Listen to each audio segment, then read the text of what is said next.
ನಾವು ಕಂಚಗಾರನಹಳ್ಳಿ ಪಂಚಾಯತಿಯಿಂದ ಹಳ್ಯಾಳಸಂದ್ರ ಗ್ರಾಮದಿಂದ ತಿಮ್ಮಯ್ಯ ಅಂತ ಮಾತಾಡ್ತಾ ಇದ್ದೀನಿ. ಇವಾಗ ಏನು ಸರ್ಕಾರ ಅಕ್ವೇರ್ ಮಾಡ್ಕೊಟ್ಟಿದೆ, ಅದರಿಂದ ಉದ್ಯೋಗ ಅಂತೂ ಸೃಷ್ಟಿಯಾಗಲ್ಲ. ಡೈರೆಕ್ಟ್ ಆಗಿ ಹೇಳ್ತೀನಿ, ಸರ್ಕಾರಕ್ಕೆ ಉದ್ಯೋಗ ಅಂತೂ ಪಕ್ಕಾ ಸೃಷ್ಟಿಯಾಗಲ್ಲ. ಏಕೆ ಅಂತ ಹೇಳ್ತೀನಿ ನೋಡಿ.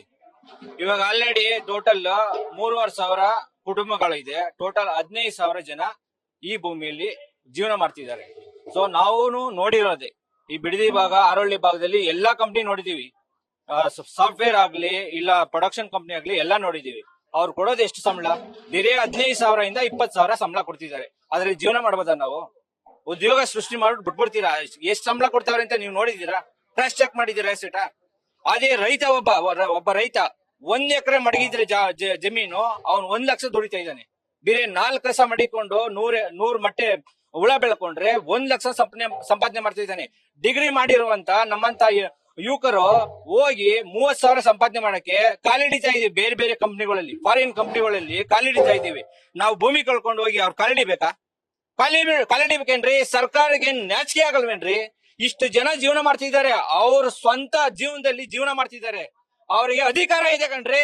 ಅವ್ರ ಭೂಮಿ ಕಿತ್ಕೊಳ್ಳಕ್ಕೆ ನಿಮ್ಗೆ ಯಾವ್ದೇ ಅಧಿಕಾರ ಇಲ್ಲ. ಯಾವ್ದೋ ಫಾರಿನ್ ಕಂಪ್ನಿ ತಗೊಂಡ್ಬಿಟ್ಟು ಬಿಡ್ತಾ ಇದೀರಾ ಇಲ್ಲಿ. ನಾವೆಲ್ಲ ಅಪಾಪಾರಿಗಳೇನ್ರಿ?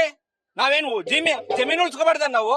ಅವ್ರು ಕೊಟ್ಬಿಟ್ರೆ ಏನ್ ಅವ್ರು ಬಾಗ್ಲಿಗೆ ಹೋಗ್ಬೇಕಾ? ಕಾಲಿಡಿಬೇಕಾ ನಾವು? ಅವ್ರು ಕಾಲಿಡಿಬೇಕೇನ್ರಿ? ಅವ್ರು ಹೇಳ್ತಾರೆ 12 ಅವರ್ ಡ್ಯೂಟಿ ಮಾಡ್ರಿ, 12 ಅವರ್ ಅಂತ. ನಾವು ಸೂರ್ಯ ನೋಡಿದ್ರೆ ಡ್ಯೂಟಿ ಮಾಡ್ಕೊಂಡ್ ಬರ್ಬೇಕೇನ್ರಿ? ಸೂರ್ಯನೂ ನೋಡಕ್ ಆಗಲ್ಲ ನಾವು.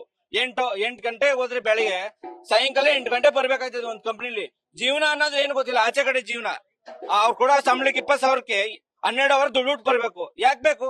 ರೈತ ಆದ್ರೆ ಅವನು ಸಂಸಾರ ನೋಡ್ಕೋತಾನೆ, ಮತ್ತೆ ಆಚೆ ಕಡೆ ಫಂಕ್ಷನ್ಗಳು ನೋಡ್ಕೋತಾನೆ, ಅವನ್ ಎಲ್ಲಾ ವ್ಯವಹಾರನು ಮಾಡ್ತಾನೆ. ಆದ್ರೂನು ಅವನ್ ಜಮೀನಲ್ಲಿ 1 ಎಕರೆ ಜಮೀನಲ್ಲಿ 10 ಜನಕ್ಕೆ ಊಟ ಹಾಕ್ತಾನೆ. ಇವಾಗ 50,000 ಸಂಬಳ ತಗೊಳ್ಳೋನು, ಆಚೆ ಕಡೆ ಕಂಪ್ನಿ ಕೆಲಸ ಮಾಡೋನು, ಯಾರಿಗಾದ್ರೂ ಊಟ ಹಾಕವನ? ಹಿಸ್ಟ್ರಿ ಇದೆಯಾ? ಯಾವ್ದಾದ್ರು ಯಾರ ಕಡೆ ಅದು ಹಿಸ್ಟ್ರಿ ಇದೆಯಾ? ಸಂಬಳ ತಗೊಳ್ಳೋನು ಊಟ ಆಗ್ತಾ ಇದೆ ಅಂತ ಯಾವ್ದೇ ಕಾರಣಕ್ಕೂ ಇಲ್ಲ. ಇದು ಉದ್ಯೋಗ ಸೃಷ್ಟಿ ಮಾಡೋದಲ್ಲ, ಭೂಮಿ ಒಡೆಯೋ ಸ್ಕೀಮು.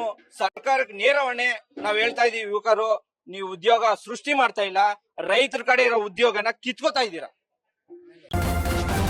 ನ್ಯೂಸ್ ಫಸ್ಟ್, ನಿರ್ಭೀತಿಯಿಂದ ನಿಮ್ಮ ಪರವಾಗಿ.